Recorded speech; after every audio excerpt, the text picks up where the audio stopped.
ചായ ഇപ്പൊ എടുക്കാവേ, കൊണ്ടുവരുന്നുണ്ടോ? എന്നോടെ മാംസരക്തം പാനീയങ്ങൾ മന്നയുടെ വാദിക്കുന്നു.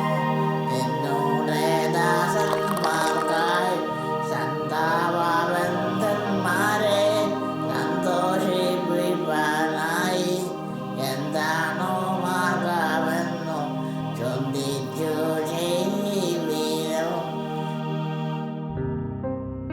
ഗുളിക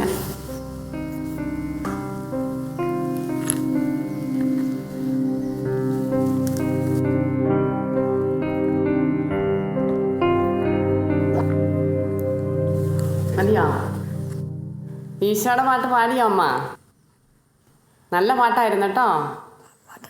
മറ്റേ ഗുളിക രാത്രിക്കല്ലേ കഴിക്കുന്നേ? ആ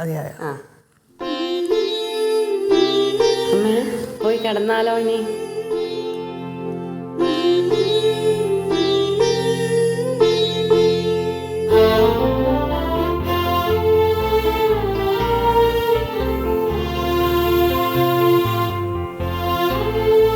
ഇങ്ങോട്ട് ഇവിടെ ഇരിക്കാം കേട്ടോ. ഇനി ഇവിടെ ഇരിക്കാം.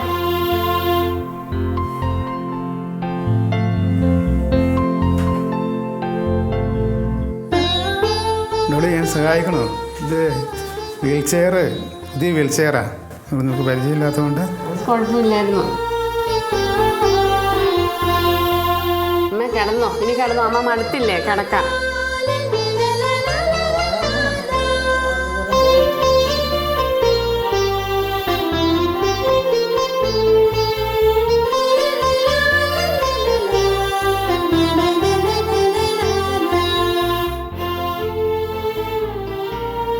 എന്നാട് നടുവേദന കുറഞ്ഞോ?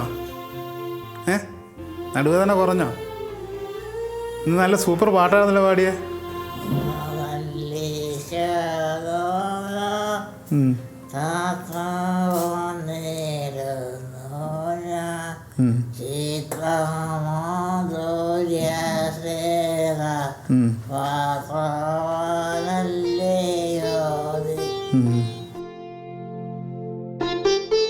അമ്മച്ചിയുടെ ചെറുപ്പത്തിൽ പഠിച്ച പാട്ടാണ് എത്ര നല്ല യേശുനാഥം എന്നുള്ള പാട്ട്. ഞങ്ങളെ ചെറുപ്പത്തിലൊക്കെ ഇഷ്ടംപോലെ പാടി കേൾപ്പിച്ച് ഞങ്ങളെയൊക്കെ ഉറക്കിയിരുന്ന് തന്നെ ആ പാട്ട് പാടിയിട്ടായിരുന്നു. ഞങ്ങൾ 5 മക്കളാണ്. ഒരാൾ ഓസ്ട്രേലിയയിൽ, 2 പേര് കാനഡയിൽ, ഒരാൾ കുവൈറ്റിൽ. അതിൽ ഞാൻ മാത്രമേ ഇവിടെ ഉള്ളൂ. ഈ സ്ഥലം ഇത് കോഴിക്കോട് ജില്ലയിൽ പടത്തുകടവ് എന്ന സ്ഥലമാണ്. ഞങ്ങൾ പാലയിൽ നിന്ന് കുടിയേറി വന്ന ആൾക്കാരാണ്. എൻ്റെ അപ്പച്ചന് ഒരു കൃഷിക്കാരനായിരുന്നു. അമ്മച്ചിക്ക് പണ്ട് മുതലേ ചെറിയ അസുഖങ്ങളൊക്കെ ഉണ്ടായിരുന്നു. പെട്ടെന്ന് ബോധം കെട്ട് വീഴുന്നൊരു തിരുവനന്തപുരം. എന്നാലും അപ്പച്ചൻ എവിടെ പോവുകയാണെങ്കിലും അമ്മച്ചിനെ കൊണ്ടുപോവുകയും എല്ലാ ഇതിലും അമ്മച്ചിനെ ഉൾപ്പെടുത്തുമായിരുന്നു. അപ്പച്ചൻ അമ്മച്ചിനെ എങ്ങനെ കെയർ ചെയ്യുന്നോ കണ്ടാണ് ഞങ്ങളെല്ലാം പഠിച്ചിരിക്കുന്നത്. അമ്മച്ചിക്ക് കൂടുതൽ ഇഷ്ടം എന്താണെന്നറിയില്ല, എന്നോടായിരുന്നു. അതുകൊണ്ട് ഞാൻ അമ്മച്ചിനെ നോക്കാൻ ഞാനാണ്. ബാക്കിയുള്ളവരെല്ലാം പഠനം കഴിഞ്ഞ് വിദേശത്ത് അങ്ങനെ ഓരോ ജോലിയായിട്ട് മാറി. ഞാൻ ബേസിക്കലി ഒരു കൃഷിക്കാരനാണ്. അപ്പോൾ അപ്പച്ചൻ്റെ കൂടെ സഹായിച്ചാണ് ഈ കൃഷികൾ കൂടുതൽ പഠിച്ചത്. അപ്പോൾ എനിക്ക് ഒരു 27 വയസ്സായപ്പോൾ ആലോചനകളൊക്കെ വന്നു. അപ്പം എൻ്റെ മനസ്സിലുള്ളൊരു ചിന്ത എൻ്റെ കുടുംബം നോക്കുന്നതും അതുപോലെ തന്നെ അമ്മച്ചിക്ക് സുഖമില്ല, അപ്പച്ചന് പ്രായമായി വരുന്നു. അപ്പോൾ ഞങ്ങളുടെ എല്ലാം ഒരു കെയർ ചെയ്യുന്ന ഒരു ജീവിത പങ്കാളിനെ വേണമെന്നാണ് എൻ്റെ ആഗ്രഹം. ദൈവം സഹായിച്ച് എൻ്റെ പ്രാർത്ഥന കേട്ടു. എനിക്ക് അതേപോലൊരു ജീവിത പങ്കാളിനെയാണ് കിട്ടിയിരിക്കുന്നത്. പേര് ഡോളി എന്നാണ്.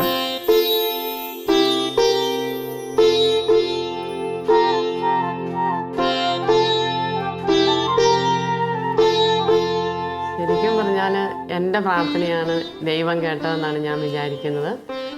ഞാൻ ആഗ്രഹിച്ച പോലത്തെ ഒരു കുടുംബത്തിലേക്കാണ് എനിക്ക് വന്ന് കയറാൻ സാധിച്ചത്. ചാച്ചാച്ചനും അമ്മയെല്ലാം നല്ല സ്നേഹത്തോടെയാണ് എപ്പോഴും ഇടപെട്ടുകൊണ്ടിരുന്നത്. സത്യം പറഞ്ഞാൽ എൻ്റെ എപ്പോഴും ഉള്ളൊരു പ്രാർത്ഥനയായിരുന്നു നല്ല സ്വഭാവവും ദൈവാനുഭവവും ഉള്ള ഒരു ഭർത്താവിനെ കിട്ടണമെന്ന്. ഈശോ അതുപോലത്തെ ഭർത്താവിനെയാണ് എനിക്ക് തന്നത്. അതിൽ എനിക്ക് വളരെയധികം സന്തോഷമുണ്ട്. ഈശോയ്ക്ക് ഒത്തിരി നന്ദി പറയുന്നു. അമ്മയാണെങ്കിലും അച്ചാച്ചനാണെങ്കിലും എല്ലാവരും ഒരു ഒത്തൊരുമയിൽ ജീവിക്കുന്ന ഒരു കുടുംബത്തിലേക്കാണ് എനിക്ക് വരാൻ സാധിച്ചത്. ഞങ്ങളെല്ലാവരും നല്ല സ്നേഹത്തിൽ തന്നെയാണ് ഇതുവരെയും കഴിഞ്ഞു വന്നിട്ടുള്ളത്. ഞാനിവിടെ വന്ന് കയറിയപ്പോൾ മുതലുള്ള സന്തോഷം ഞാൻ എല്ലാ ദിവസവും എല്ലാവരുടെയും മുഖങ്ങളിൽ കാണുന്നുണ്ടായിരുന്നു. ആ സന്തോഷവും സമാധാനവും ഇന്നും നിലനിർത്തിക്കൊണ്ട് പോകാൻ കഴിയുന്നതിന് എൻ്റെ ദൈവത്തിന് ഞാൻ നന്ദി പറയുന്നു. നമ്മളിന്ന് പരിചയപ്പെടുന്ന ഒരു കുടുംബം, ആ കുടുംബത്തിൽ 87 വയസ്സുള്ളൊരു അമ്മയുണ്ട്. ആ അമ്മയെ ശുശ്രൂഷിക്കുന്ന മരുമകളെന്ന് പറയണ്ട, മകളുടെ സ്ഥാനം പോലെ ആ സ്വന്തം അമ്മയെപ്പോലെ ശുശ്രൂഷിക്കുന്ന ആ മരുമകൾ, മകനുണ്ട്, 3 മക്കളുണ്ട്, മൂത്ത മകൻ്റെ ഭാര്യയുണ്ട്. പഠനങ്ങളും ജോലികളും ഒക്കെ ആയിട്ട് മക്കൾ മിക്കവാറും സ്ഥലത്തില്ല. എങ്കിൽ പോലും ആ കുടുംബത്തിലെ അമ്മയെ ശുശ്രൂഷിക്കുന്നതൊക്കെ നമുക്കൊക്കെ മാതൃകയാക്കുവാൻ സാധിക്കുന്നതാണ്. വളരെ ചെറുപ്പം മുതൽ തന്നെ രോഗിയാണ് ഈ പ്രിയപ്പെട്ട അമ്മ. പലപ്പോഴും തലകറങ്ങി വീഴുന്ന അവസ്ഥകളുണ്ട്. ഒരുപാട് ശാരീരികമായ വേദനകളിലൂടെ കടന്നു പോകാറുണ്ട്. അപ്പോൾ എഴുന്നേറ്റ് നടക്കാൻ പോലും പറ്റാത്തൊരവസ്ഥയുണ്ട്. അവിടെ വീൽ ചെയറിലൊക്കെ ഇരുത്തി ഈ വീടിനകത്തുകൂടെയൊക്കെ കൊണ്ട് നടക്കും. പക്ഷേ ഈ അമ്മയെ ഈ കുടുംബം ശുശ്രൂഷിക്കുന്നത് എന്തുകൊണ്ടും അനുകരണാർഹമാണ്, അഭിനന്ദനീയമാണ്. സ്വന്തം അമ്മയെപ്പോലെ മാതാപിതാക്കളെ ശുശ്രൂഷിക്കുന്ന കുടുംബങ്ങൾ നമുക്ക് മുൻപിൽ മാതൃകയാണ്. പിന്നെ അച്ചാച്ചൻ മരിച്ചതിന് ശേഷമാണെങ്കിൽ അമ്മയുടെ ഉത്തരവാദിത്വം മുഴുവൻ തന്നെ നമ്മൾ ചെയ്തു കൊടുക്കണമായിരുന്നു എല്ലാ കാര്യങ്ങളും. അത് ചെയ്യുന്നതിൽ ഒരു കൃപയാണെന്നോർത്ത് വിശ്വാസത്തിലാണ് ഞങ്ങൾ എല്ലാ കാര്യവും ചെയ്തുകൊണ്ടിരിക്കുന്നത്. അതിനുള്ള അനുഗ്രഹം മക്കളിലൂടെയാണെങ്കിലും എല്ലാം നമുക്ക് ദൈവം എപ്പോഴും തന്നുകൊണ്ടിരിക്കുന്നുണ്ട്. എൻ്റെ കുടുംബത്തെക്കുറിച്ചാണെങ്കിൽ ഞങ്ങൾ 4 സഹോദരങ്ങളും 1 സഹോദരനാണ് എനിക്കുള്ളത്. അമ്മച്ചി എപ്പോഴും പറയുമായിരുന്നു, ചെന്ന് കയറുന്ന വീടാണ് നിങ്ങളുടെ ചാച്ചനും അമ്മയും ഉള്ളത്, അവിടുത്തെ അമ്മയെ ഞങ്ങളെക്കാട്ടിലും അധികം സ്നേഹിക്കണമെന്ന്. എനിക്ക് അതുപോലെ എൻ്റെ അമ്മയെ സ്നേഹിക്കാൻ പറ്റി എന്നാണ് എനിക്ക് ഉറച്ച വിശ്വാസത്തോടെ തന്നെ പറയാൻ കഴിയും. പിന്നെ എൻ്റെ ഭർത്താവാണെങ്കിൽ പറയുന്നത്, നമ്മൾ എന്ത് ചെയ്താലും ചെയ്തില്ലെങ്കിലും കുഴപ്പമില്ല, അമ്മേനെ നന്നായിട്ട് നോക്കണമെന്ന് എപ്പോഴും പറയും. പിന്നെ ഞങ്ങൾ എല്ലാ ദിവസവും വിശുദ്ധ കുർബാനയിൽ പങ്കെടുക്കുന്ന ആൾക്കാരെ, ഞങ്ങൾ പറ്റുന്ന പോലെ 2 പേരും തന്നെ എല്ലാ ദിവസവും പോകലുണ്ട്. വിശുദ്ധ കുർബാന ഒരിക്കലും മുടക്കല്ല. അത് കുഞ്ഞുങ്ങളെ ചെറുപ്പത്തിലേ തൊട്ട് ശീലിപ്പിച്ചിട്ടുണ്ട്. നമ്മുടെ പിന്നെ ഹോസ്റ്റലിൽ പോയി അവർ പിന്നെ പഠിച്ച് അവർക്ക് പറ്റുന്ന അത്രയും ദിവസം അവർ പങ്കെടുക്കാറുണ്ട്. ഇപ്പം ജോലി സ്ഥലത്താണെങ്കിലും എല്ലാ ദിവസവും തന്നെ വിശുദ്ധ കുർബാനയ്ക്ക് കഴിയുന്നതും പോകുന്നുണ്ട്. പിന്നെ ജപമാല എല്ലാ ദിവസവും ചെല്ലണം, പ്രാർത്ഥിക്കണം, അതൊന്നും മുടക്കരുതെന്ന് മക്കളെ ചെറുപ്പത്തിലേ പറഞ്ഞു കൊടുത്തിട്ടുണ്ട്. അങ്ങനെ വളരെ സന്തോഷത്തിൽ തന്നെയാണ് ഞങ്ങൾ കഴിഞ്ഞുകൊണ്ടിരിക്കുന്നത് ദൈവാനുഗ്രഹത്താൽ. എൻ്റെ ചേച്ചിമാരൊക്കെ അവരെ കല്യാണം കഴിച്ച വീട്ടിൽ ചാച്ചനും അമ്മയൊക്കെ രോഗികളായി, കിടപ്പ് രോഗിയുള്ളവരും എല്ലാവരും ഉണ്ടായിരുന്നു. അപ്പം നമ്മൾ ഇടയ്ക്ക് ചെല്ലുമ്പോൾ തന്നെ അവരെ ചേച്ചിയൊക്കെ എങ്ങനെയാണ് ശുശ്രൂഷിക്കുന്നതെന്ന് കണ്ടുപഠിച്ചാണ് ഞങ്ങൾ ഇരുന്നത്. അതുകൊണ്ട് ഇവിടെ വന്നിട്ടാണെങ്കിലും അമ്മയെ ശുശ്രൂഷിക്കുന്നത് ഒരു ബാധ്യതയായിട്ടൊന്നും തോന്നിയില്ല. ഇത് നമ്മൾ ചെയ്യുന്ന സാധാരണ ഒരു കടമയായിട്ടേ തോന്നിയിട്ടുണ്ടായിരുന്നുള്ളൂ. അത് സന്തോഷത്തോടെ ചെയ്യാൻ തന്നെ ദൈവാനുഗ്രഹം തരുന്നുണ്ടായിരുന്നു. ഇത് ചാച്ചനെയും അമ്മേനെയും എല്ലാം നമ്മൾ വേണ്ട വിധം നോക്കി അവരെ ശുശ്രൂഷിച്ച് കഴിഞ്ഞാൽ അത് ദൈവം തന്നെ നമുക്ക് അതിനുള്ള കൃപകളെല്ലാം നമ്മൾ പ്രാർത്ഥിക്കുക, നമ്മുടെ മനസ്സിൽ വിചാരിക്കുന്നതിന് മുമ്പ് തന്നെ ദൈവം എല്ലാ കാര്യവും നമുക്ക് ചെയ്തു തരുന്ന ഒരു അനുഭവമായിട്ടാണ്. മക്കളുടെ വിദ്യാഭ്യാസ കാര്യവും ജോലി കാര്യവും എല്ലാം ദൈവം നമ്മൾ ഉദ്ദേശിക്കുന്നതിന് മുമ്പ് തന്നെ എല്ലാ കാര്യവും ക്രമീകരിച്ച് തരുന്നുണ്ടായിരുന്നു. മൂത്ത മോൻ്റെ കല്യാണം കഴിഞ്ഞു. മകൻ്റെ ഭാര്യയാണെങ്കിലും എനിക്ക് മോളെ പോലെ തന്നെ എൻ്റെ മോളും ആ മോളും എനിക്ക് ഒരു വ്യത്യാസവും. കുറച്ചും കൂടെ സ്നേഹം ആ മോളോടാണോ എന്ന് എനിക്കറിയാം. അങ്ങനെയാണ് എനിക്ക് തോന്നുന്നത്. ഇപ്പം കാണുന്നില്ലെങ്കിലും അവ എല്ലാ ദിവസവും ഫോൺ വിളിക്കുകയും എപ്പോഴും വീഡിയോ കോൾ നടത്തുകയും വിശേഷങ്ങൾ അന്വേഷിക്കുകയും എല്ലാം ചെയ്യുന്നുണ്ട്. പിന്നെ ഇടയ്ക്ക് സമ്മാനങ്ങളൊക്കെ അയച്ചൊക്കെ തരുന്നുണ്ട്. അന്നേരം ഒക്കെ കൂടുതൽ നമ്മളെ സ്നേഹിക്കാനുള്ള അവർക്കും ആ കൃപ തന്നെ കിട്ടിയതായിട്ടാണ് ഞങ്ങൾക്ക് തോന്നുന്നത്. നമ്മൾ കണ്ട് ചെയ്യുന്നതെല്ലാം നമ്മുടെ മക്കളും ചെയ്യുമെന്നുള്ള ഒരു ഉറച്ച വിശ്വാസം എപ്പോഴും ഞങ്ങൾക്കുണ്ട്. ഡോളി ഇപ്പം കുർബാനയ്ക്ക് കൂടുന്നതിനെ പറ്റി പറഞ്ഞിട്ടുണ്ടല്ലോ. അപ്പം കുർബാന കൂടുന്നതും അമ്മച്ചിയെ ശുശ്രൂഷിക്കുന്നതാണ് ഞങ്ങളുടെ എല്ലാ അനുഗ്രഹങ്ങൾക്കും ഒരു മൂലകാരണം. ഞങ്ങളുടെ മക്കൾക്ക് എല്ലാ വിദ്യാഭ്യാസ കാര്യത്തിലും ജോലി കാര്യത്തിലും മൂത്ത മകൻ്റെ സർട്ടിഫിക്കറ്റ് കിട്ടുന്നതിന് മുമ്പ് തന്നെ വിദേശ ജോലി റെഡിയായിരുന്നു. അതേപോലെ ദൈവം ഞങ്ങളെ പരിപാലിക്കുന്നുണ്ട്. അപ്പോൾ ഞങ്ങൾ ഈ കോവിഡ് കാലത്ത് 10 ദിവസം ഓൺലൈനിൽ കുർബാന കൂടേണ്ടതായിട്ട് വന്നു. അല്ലാതെ ഇതുവരെ ഞങ്ങൾക്ക് കുർബാന മുടക്കേണ്ട ഒരു സാഹചര്യം ഉണ്ടായിട്ടില്ല. ഞങ്ങളുടെ എല്ലാ അനുഗ്രഹങ്ങൾക്കും കാരണം അമ്മച്ചിയുടെ ഈ ശുശ്രൂഷയും എന്നും തന്നെയുള്ള കുർബാനയ്ക്ക് പോകുന്നതും ആണെന്ന് ഞങ്ങൾ പൂർണ്ണമായി വിശ്വസിക്കുന്നു. അമ്മച്ചിയുടെ പേര് മറിയം എന്നാണ്. മാതാവിൻ്റെ പേര് തന്നെയാണ് ഇട്ടിരിക്കുന്നത്. ചുരുക്കി പറഞ്ഞാൽ ഞങ്ങൾ സഹോദരൻ തമ്മിലുള്ള ഐക്യം ഇപ്പം ഞങ്ങൾ പറയുന്നില്ല, എല്ലാ ആൾക്കാരും പറയുന്നുണ്ട് ഞങ്ങളുടെ കുടുംബം നല്ല ഐക്യത്തിലുള്ള ഒരു കുടുംബമാണ്. മാത്രമല്ല അമ്മച്ചിയുടെ പ്രാർത്ഥനയും ഈ സഹോദരങ്ങളുടെ ഐക്യമാണ് ഞങ്ങളെല്ലാ പുരോഗതിക്കും കാരണം. രണ്ടുപേരും കൂടെ അമ്മച്ചീനങ്ങ് മോറടിപ്പിക്കുകയാണോ? ഞങ്ങൾ അങ്ങനെയല്ല, ഞങ്ങളെ അമ്മച്ചിയെ പഴയ കാര്യങ്ങളൊക്കെ പറഞ്ഞിങ്ങനെ ഇരിക്കുകയായിരുന്നു. ഇതാണ് ഞങ്ങളെ പുന്നാര മോള്, പൊന്നൂസ് എന്ന് പറയും, ക്രിസ്റ്റി മരിയ എന്നാണ് പേര്. ഇപ്പോൾ ബിടെക് കഴിഞ്ഞിരിക്കുന്നു, ക്യാമ്പസ് സെലക്ഷനായി. ഞങ്ങളുടെ ദൈവാനുഗ്രഹത്തെപ്പറ്റി ഞങ്ങൾ നേരത്തെ പറഞ്ഞിട്ടുണ്ടല്ലോ, അതിനൊരു മകളുടെ ഉദാഹരണമാണ് മോള് തന്നെ. അവർക്കും ജോലി ക്യാമ്പസ് സെലക്ഷനായിട്ടുണ്ട്. ഇനി ഇവരുടെ കാര്യം ഒന്ന് സെറ്റിലാക്കണം. ചാച്ചാ പറമ്പിൽ പോയിക്കോ, ഞാൻ അമ്മച്ചിനെ നോക്കിക്കോളാം. എനിക്കമ്മ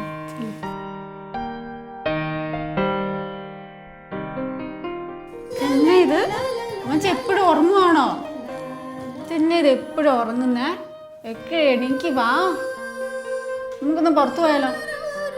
തന്നെ ഇത് കുളിച്ച് നല്ല സുന്ദരിയാണല്ലോ. ആക്രമിത്താണ് കേട്ടോ കേട്ടോ.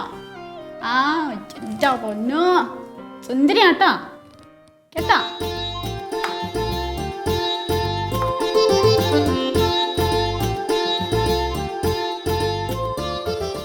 ചെറുപ്പം മുതലേ 3 മക്കളും അച്ചാച്ചൻ്റെ അമ്മയുടെയും കൂടിയായിരുന്നു കൂടുതൽ സമയം ചെലവഴിച്ചുകൊണ്ടിരുന്നത്.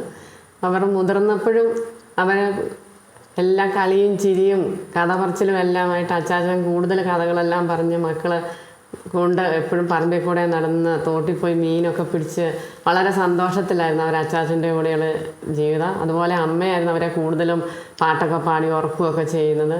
അതിൻ്റെ സ്നേഹവും സന്തോഷവും ഇപ്പോഴും അവർ അനുഭവിക്കുകയും പറയുകയും ചെയ്യാറുണ്ട്. ഉമ്മച്ചി ഉമ്മച്ചി ഇത് നോക്കി, ഇതാരാ ഇത്? അപ്പിച്ചിയാണോ? അല്ല, അപ്പിച്ചിയല്ലേ ഇത്? മനസ്സിലായില്ലേ? ആ അയ്യോ കണ്ടോ, ചിരിക്കുന്നുണ്ടല്ലേ? നാണം വന്നാ? കാണാൻ തോന്നുന്നുണ്ടോ? പാവായിരുന്നില്ലേ? കുറെ മിസ് ചെയ്യുന്നുണ്ടല്ലേ? സാരില്ല കേട്ടാ, നമ്മളൊക്കെ ഇല്ലേ? ആ തോർത്ത ഇട്ടിട്ടുള്ളൂ. ആ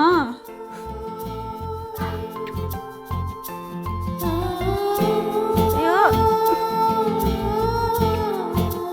അങ്ങോട്ട് നോക്കിയേ. ഞാനിപ്പോഴും പലപ്പോഴും സ്വപ്നം കാണാറുണ്ട്, എൻ്റെ മക്കളും കൊച്ചുമക്കളും എല്ലാവരും കൂടെ ഇരുന്ന് സംസാരിക്കുകയും കളിക്കുകയും ചിരിക്കുകയും എല്ലാം ചെയ്ത് അവർ അച്ചാച്ചനും അമ്മയും മക്കളെ നോക്കിയ പോലെയൊക്കെ ജീവിച്ച് നമ്മുടെ അവസാന കാലത്ത് നമ്മളുടെ കൂടെ അവരൊക്കെ ഉണ്ടാവും, അവരുടെ സന്തോഷവും ചിരിയും കണ്ട് ജീവിക്കണമെന്നൊക്കെയാണ് നമുക്കും ആഗ്രഹം. ഇപ്പോഴത്തെ കുട്ടികൾ നമ്മളോട് എങ്ങനെയൊക്കെയാണ് പെരുമാറുന്നതെന്ന് നമുക്ക് എങ്ങനെ അറിയാൻ പറ്റും അല്ലേ?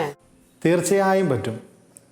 മക്കൾ കണ്ടും വായിച്ചും നോക്കിയും കേട്ടും പഠിക്കുന്ന പാഠപുസ്തകമാണ് മാതാപിതാക്കൾ. അപ്പോൾ മാതാപിതാക്കളുടെ നന്മ എപ്പോഴും മക്കളിലുണ്ടാവും. നമ്മളൊക്കെ കയറി ചെല്ലുന്ന ഇടങ്ങൾ കുടുംബങ്ങളായി തീരേണ്ട ഇടങ്ങളാണ്. കുടുംബം സ്വർഗമാണ്. സ്വർഗമായി തീരേണ്ട ഇടത്തിലേക്കാണ് നമ്മൾ ഓരോരുത്തരും കയറി ചെല്ലുന്നത്. ജോൺ പോൾ രണ്ടാമൻ മാർപ്പാപ്പ പറയുന്നൊരു കാര്യമുണ്ട്, കുടുംബം എപ്പോഴും വിശ്വാസത്തിൻ്റെ ഗർഭനിക്ഷേപമാണ്. അവിടെ പള്ളിപ്പോക്ക് മാത്രമല്ല, ആ പള്ളിയിൽ പോവുകയും വിശുദ്ധ കുർബാനയിൽ പങ്കെടുക്കുകയും ചെയ്യുന്നതിനോടൊപ്പം നമ്മുടെ വലിയ കടമകളുണ്ട്. ദൈവം നമുക്ക് നൽകിയ നിയമങ്ങൾ, മാതാപിതാക്കളോടുള്ള ആദരവ്, ബഹുമാനം, ഞായറാഴ്ച ദിവസത്തിൻ്റെ ആചരണം, ഇങ്ങനെ ദൈവത്തിൻ്റെ കുറേ കൽപ്പനകളില്ലേ, ദൈവികമായ നിയമങ്ങളും കൽപ്പനകളും ഒക്കെ, അതൊക്കെ പാലിച്ച് ജീവിക്കുവാൻ നമ്മൾ ഒരുക്കപ്പെടുന്ന ഇടങ്ങളാണ് കുടുംബം. അവിടെ ചിലപ്പോൾ പ്രായമായിട്ടുള്ളവരുണ്ടാവാം, രോഗികളായിട്ടുള്ളവരുണ്ടാവാം. ഇവരെയൊക്കെ ശുശ്രൂഷിക്കുന്നതിലൂടെ നാം രൂപപ്പെടുത്തുന്നത് ഒരു സ്വർഗീയമായ ഇടമാണ്.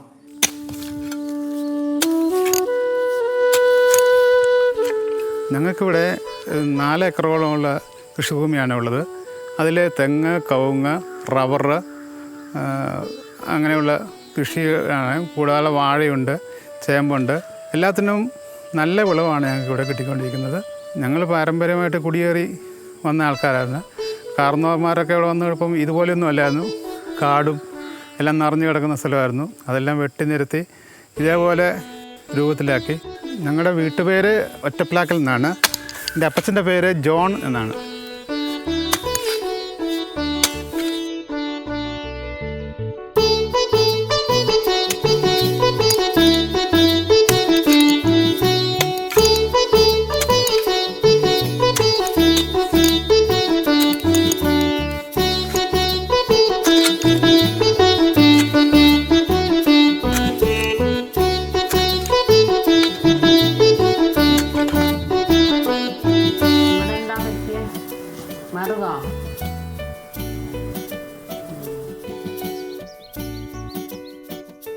ഇപ്പോൾ ഞാൻ ഓർക്കുന്നത് ഞങ്ങൾ മക്കൾ നോക്കിയാൽ പോലും ഇത്ര നന്നായിട്ട് നോക്കാൻ പറ്റുമെന്ന് ഞങ്ങൾക്ക് സംശയമാണ്.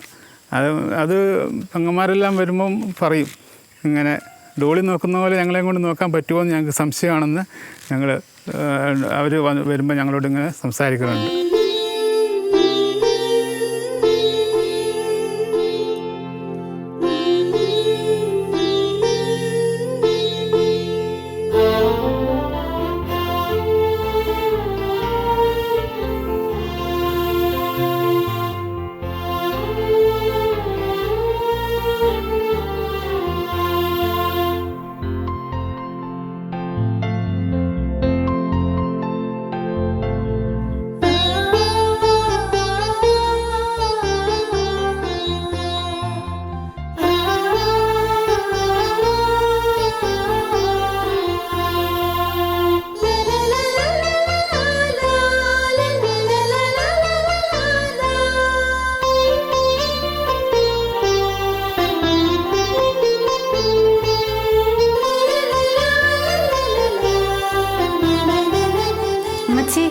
നമുക്ക് ഈശോനെ സ്വീകരിക്കാനായിട്ട് അങ്ങ് സുന്ദരി ആയാലോ?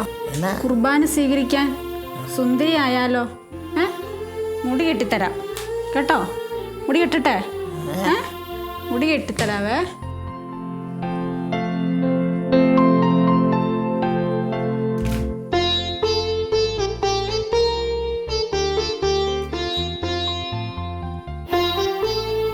എങ്ങനെയാ കെട്ടണ്ടേ? ഇങ്ങനെയാണോ കെട്ടിത്തരണ്ടേ? ഇങ്ങനെ കെട്ടട്ടെ? ശരിയായില്ലേ? നമുക്ക് പൗഡർ ഇട്ടാലോ? പൗഡറൊക്കെ ഇടുന്ന ഇഷ്ടമല്ലേ? പണ്ട് പിച്ചുള്ളപ്പം കുറേ പൗഡർ ഇട്ടല്ലേ? ആയി അടിപൊളി സുന്ദരിയാട്ടാ. നമുക്കൊരു റൂഷൊക്കെ ഇട്ടങ്ങ് ഗ്ലാമർ ആയാലോ? സുന്ദരി ആയാലോ? സുന്ദരി ആയാലോ? അടിപൊളിയാക്കാവേ. സുന്ദരിയാട്ടാ. കാണണോ? സുന്ദരി ഇത് കാണണോ? നോക്കിക്കേ. ഹായ്, ആരിത്? മറിയാണോ? സുന്ദരിയാണിത്?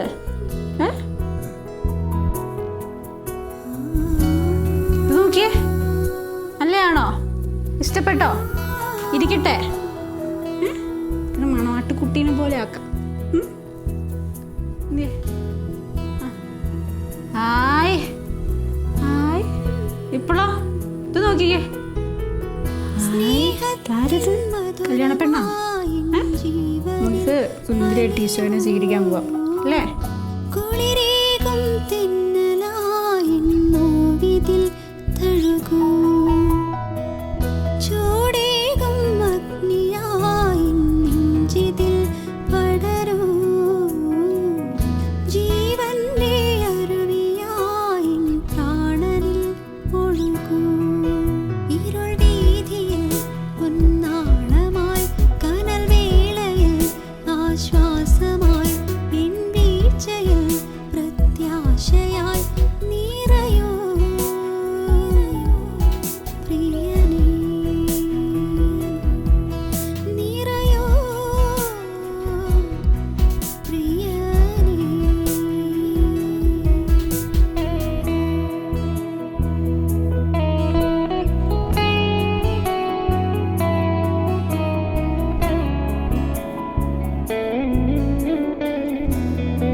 ഈശോ മിശിഹായ്ക്ക് സ്തുതിയായിരിക്കട്ടെ.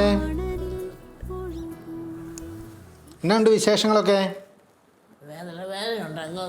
വേദനയാണോ? ആണോ? ഇന്ന് എത്ര കൊന്തയല്ലി? 2 കൊല്ലം ഉച്ചയ്ക്ക് രാവിലത്തെ. ആണോ? വൈകിട്ട് എന്ത് എല്ലാവരും ഇവിടെ ഉണ്ടല്ലോ. എന്നിട്ട് വാ.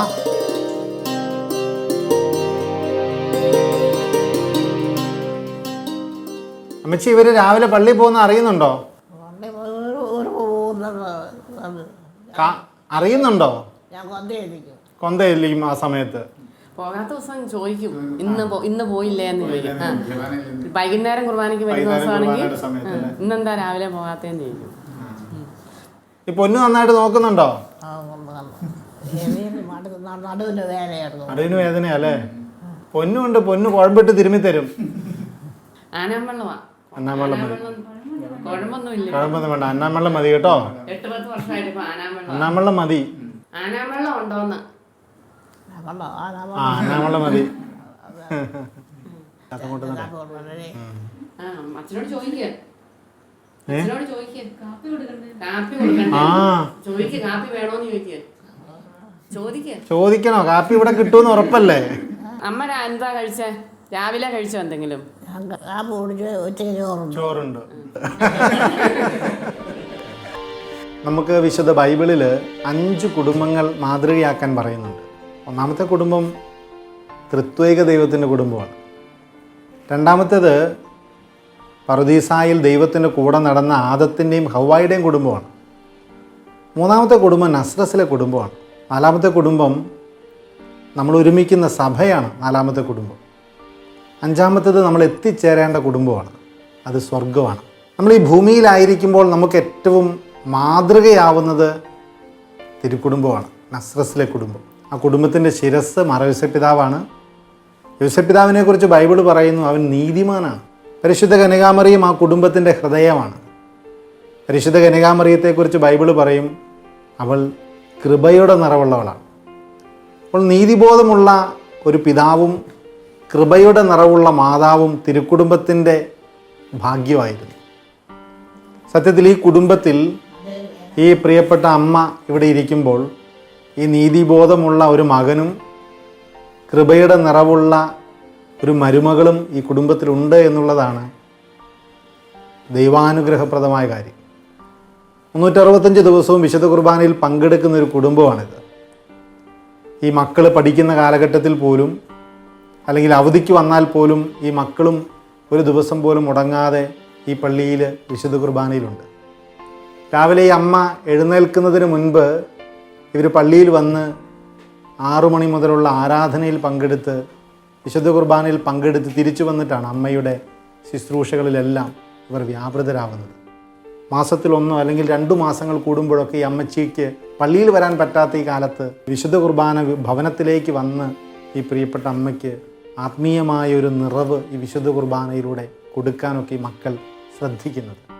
ഈ വിശുദ്ധ കുർബാനയെ, സഭയെ സ്നേഹിക്കുന്നൊരു കുടുംബമാണ്. ആ സ്നേഹം വിശുദ്ധ കുർബാനയോട് മാത്രമല്ല, അത് അമ്മയോടുമുണ്ട്.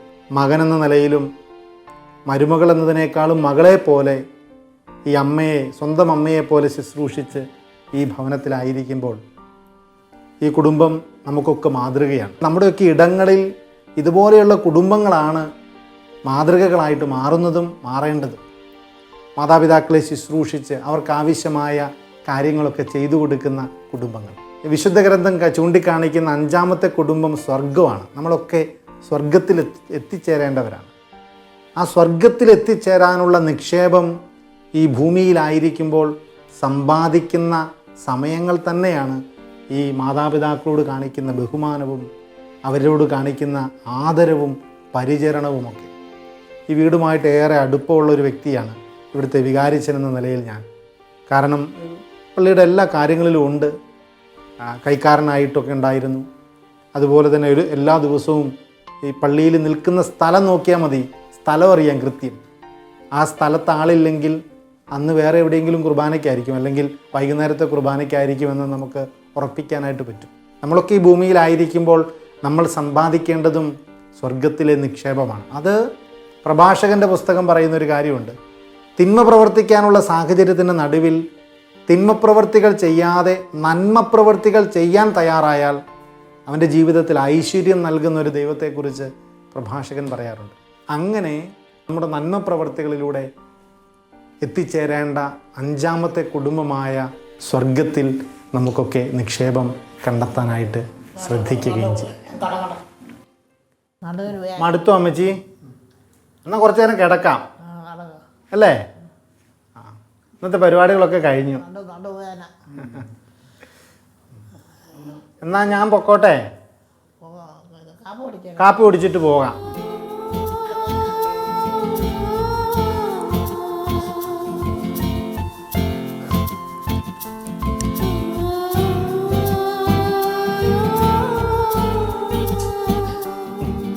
കടന്നോ കേട്ടോ, കാപ്പി കുടിച്ചിട്ട് പോകുവേ.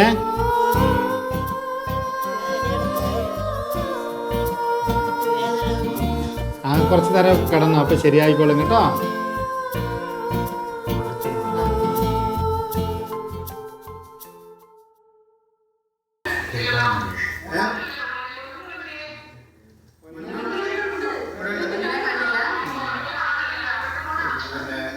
എല്ലാ മാസം നടത്തുന്ന ഗൂഗിൾ മീറ്റ് പ്രയറില്ലേ, അത് തുടങ്ങിയാലോ? വിളിച്ചിട്ട് കൂടെ വിശുദ്ധ വയസ്സിനെ ഞങ്ങളുടെ ശത്രുക്കളിൽ നിന്നും ഞങ്ങളെ രക്ഷിക്കണേ എന്നാണ് പിതാവിനും കർത്താവിന്റെ മാലാഖ പരിശുദ്ധ മറിയത്തോട് വഹിച്ചു. പരിശുദ്ധാത്മാവിനാൽ മറിയം ഗർഭം ധരിച്ചു. നന്മ നിറഞ്ഞ മറിയമേ സുസ്തി, കർത്താവ് അങ്ങയോട് കൂടെ സ്ത്രീകളിൽ അങ്ങ് അനുഗ്രഹിക്കപ്പെട്ടവളാ. അങ്ങയുടെ ഉദരത്തിൽ ഫലമായി ഈശോ അനുഗ്രഹിക്കപ്പെട്ടവനാവുന്നു.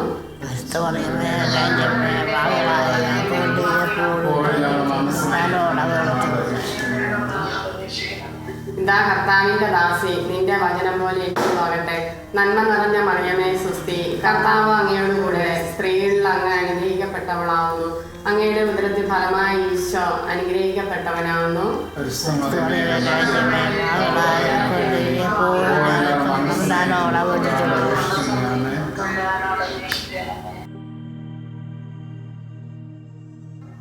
ദൈവസ്നേഹം വർണ്ണിച്ചിടാൻ വാക്കുകൾ പോരാ, നന്ദി ചൊല്ലി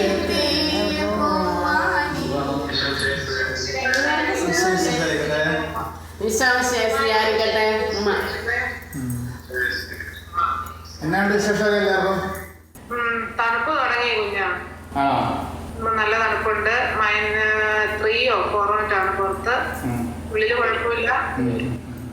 ഓസ്ട്രേലിയയിലോ? ഓസ്ട്രേലിയയില് നല്ല കാലാവസ്ഥ, തണുപ്പ് കുറഞ്ഞു, ചൂട് കാലാവസ്ഥ വരാൻ പോകുന്നു. കുവൈറ്റിൽ എന്തുള്ളതാ? എല്ലാ സമയത്തും നടക്കുമെന്ന് വിചാരിക്കുന്നു. ആണോ? എല്ലാവരും പ്രാർത്ഥിക്കാൻ പ്രത്യേകം. അമ്മയോട് പറഞ്ഞാൽ മതി, അമ്മ പ്രാർത്ഥിച്ച എല്ലാ കാര്യങ്ങളും നേടിത്തരും. അമ്മ അവർക്ക് വേണ്ടിയൊക്കെ പ്രാർത്ഥിക്കുന്നുണ്ടാവുമെന്ന് ഉണ്ടെന്ന് പറഞ്ഞോട്ടോ. എല്ലാവർക്കും വേണ്ടി അമ്മ ജപമാല എല്ലുന്നുണ്ടെന്ന്. 3 നേരം വന്ന് ഞങ്ങൾക്ക് മനസ്സിലാവുന്നുണ്ടല്ലോ ചേച്ചി. അത് അമ്മ അവിടെ നിന്ന് പ്രാർത്ഥിക്കുന്നുണ്ടെന്ന് ഞങ്ങൾക്ക് ശരിക്കും മനസ്സിലാവുന്നുണ്ട്. പറയുന്ന കാര്യങ്ങളെല്ലാം സാധിച്ചു നമ്മളുടെ ദൈവം സാധിപ്പിച്ചു തരുന്നുണ്ട്. അത് പല ആൾക്കാരും പറഞ്ഞത് നമ്മുടെ എല്ലാ ഉയർച്ചയുടെ കാരണം വീട്ടിലൊരാൾ സഹിക്കുന്നതാണ്. അമ്മയുടെ സഹനമാണ് എല്ലാവരുടെയും ഉയർച്ചയ്ക്ക് കാരണം പറഞ്ഞത്. അത് പ്രാർത്ഥനയ്ക്ക് പോകുമ്പോഴേ പല ആൾക്കാരും പറഞ്ഞു. അതുപോലെയല്ലേ അമ്മയെ നോക്കുന്നത്. അതുകൊണ്ട് എനിക്ക് ഒരു വിഷമവും ഇല്ല. എല്ലാം അമ്മയുടെ കാര്യം ഓർത്ത് ഞങ്ങൾ ആരും വിഷമിക്കാറില്ല. സുഖമായിട്ടിരിക്കുന്നോ നമ്മ? അതും കുഴപ്പമില്ല, അമ്മയ്ക്ക് സുഖമായിട്ടിരിക്കുന്നു പറയാൻ പറഞ്ഞു അല്ലേ? അല്ലേ? ആ, നിങ്ങളുടെ അമ്മച്ചി സൂപ്പറാണ് അല്ലേ? അത് മതിയല്ലോ. അമ്മ എല്ലാവർക്കും ഉമ്മ കൊടുക്ക. അമ്മ എങ്ങനെ ഉമ്മ കൊടുക്കുന്നേ? സ്തുതി.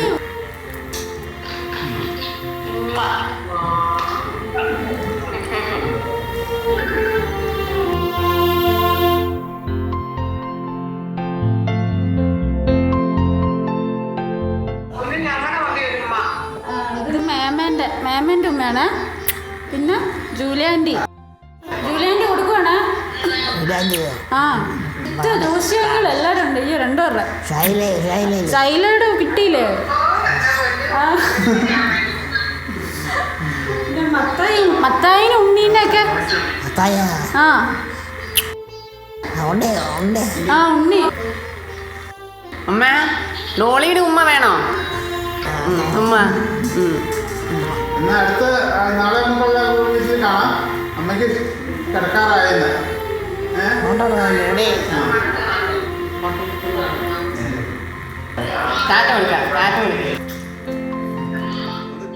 ഈ അമ്മയെ ശുശ്രൂഷിച്ച് ഒരു ദിവസം പോലും മുടങ്ങാതെ ഈ കുടുംബാംഗങ്ങൾ വിശുദ്ധ കുർബാനയിൽ പങ്കെടുക്കാറുണ്ട്. പലപ്പോഴും എനിക്ക് തോന്നുന്നു ഇവർക്ക് സന്തോഷത്തോടു കൂടെ ഈ അമ്മയെ ശുശ്രൂഷിക്കാൻ സാധിക്കുന്നത് ആ വിശുദ്ധ കുർബാനയിലൂടെ അവർക്ക് ലഭിക്കുന്ന ഒരു ശക്തി തന്നെയാണ്. അപ്പം അത്തരത്തിൽ അത് തലമുറകൾക്ക് മാതൃകയാണ്. ഒരു സംശയവും വേണ്ട, ഈ കുടുംബത്തിലെ മക്കൾ ഈ അമ്മയെ ശുശ്രൂഷിക്കുന്ന മാതാപിതാക്കളെ കണ്ടു പഠിക്കുന്നത് കൊണ്ട് അവരെവിടെ ചെന്നാലും അവരത്രയും കാര്യമായിട്ട് പകർന്നു കിട്ടിയ കണ്ടുപഠിച്ച ഈ ജീവിത പാഠങ്ങൾ ജീവിതത്തിൽ പ്രാവർത്തികമാക്കുമെന്നുള്ള കാര്യത്തിൽ ഒരു സംശയവുമില്ല.